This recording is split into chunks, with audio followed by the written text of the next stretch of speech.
Hi everyone and welcome back. In today's video, I'm making a Puerto Rican dish called Piononos.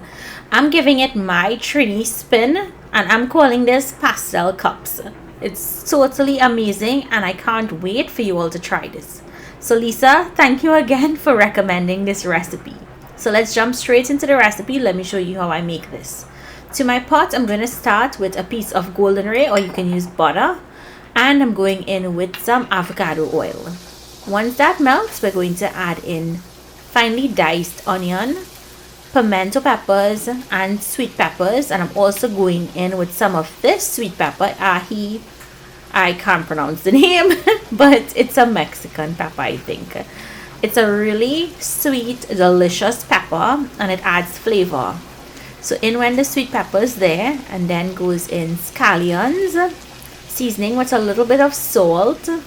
And I'm just going to sweat this for about 5 minutes. You want to start to soften those aromatics.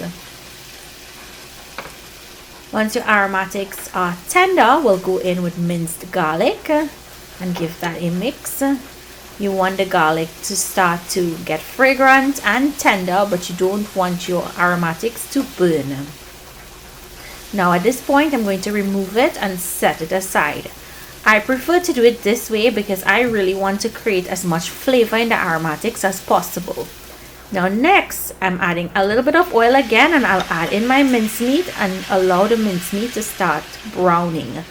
Now, if you wanted to cook the mincemeat first, and then once it's brown, add your veggies to it and then let it cook, you can do that.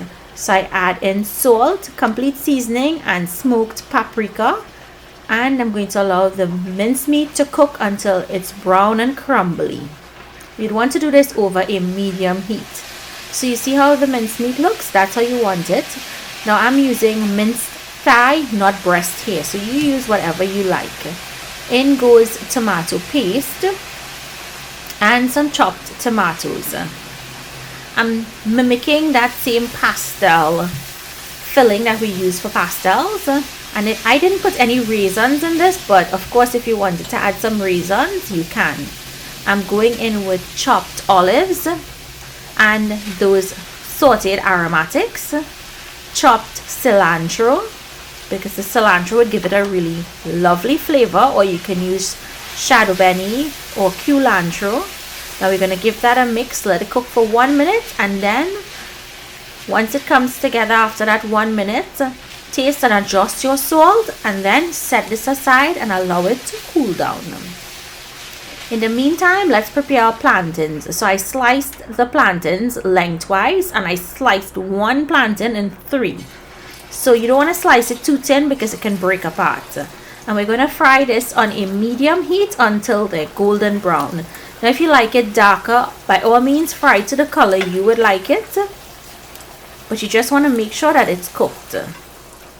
Take it out of your oil and set it aside to drain. You do want to use ripe plantains for this because you want that sweet element when this comes together. Now to assemble, you're going to use your muffin tins, and I'm using non-stick muffin tins, and we're going to place this around the edge of the muffin tin. That's the plantain. And then I have 2 eggs beaten. I'm just adding a little bit at the bottom of the muffin tin, and it's going to help hold everything together. If you guys wanted to put some marinara sauce into the filling, you can do that also. I'm putting in a little bit of cheese. This is going to help hold it together again. And now you're going to scoop your mincemeat filling into the pan.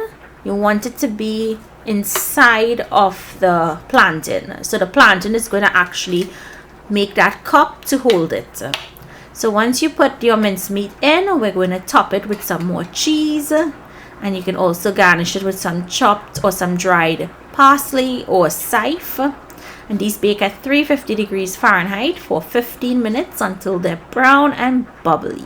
You do have to allow them to cool because you need them to set up before you take them out of the tin. And once they're set up, you can go ahead and enjoy.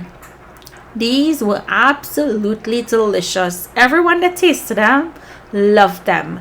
And they're such a great easy appetizer, and this could be a make ahead. You can make it, and the point where you top it with the cheese, you cover and refrigerate, and then you can bake the next day. They're great make ahead hors d'oeuvre. So I hope you guys give this recipe a try. Let me know what you think. It was so delicious. I can't wait for you all to give me feedback when you make it. So thank you all so much for joining me today. Do remember to stay safe, and I'll see you in my next video. Bye everyone.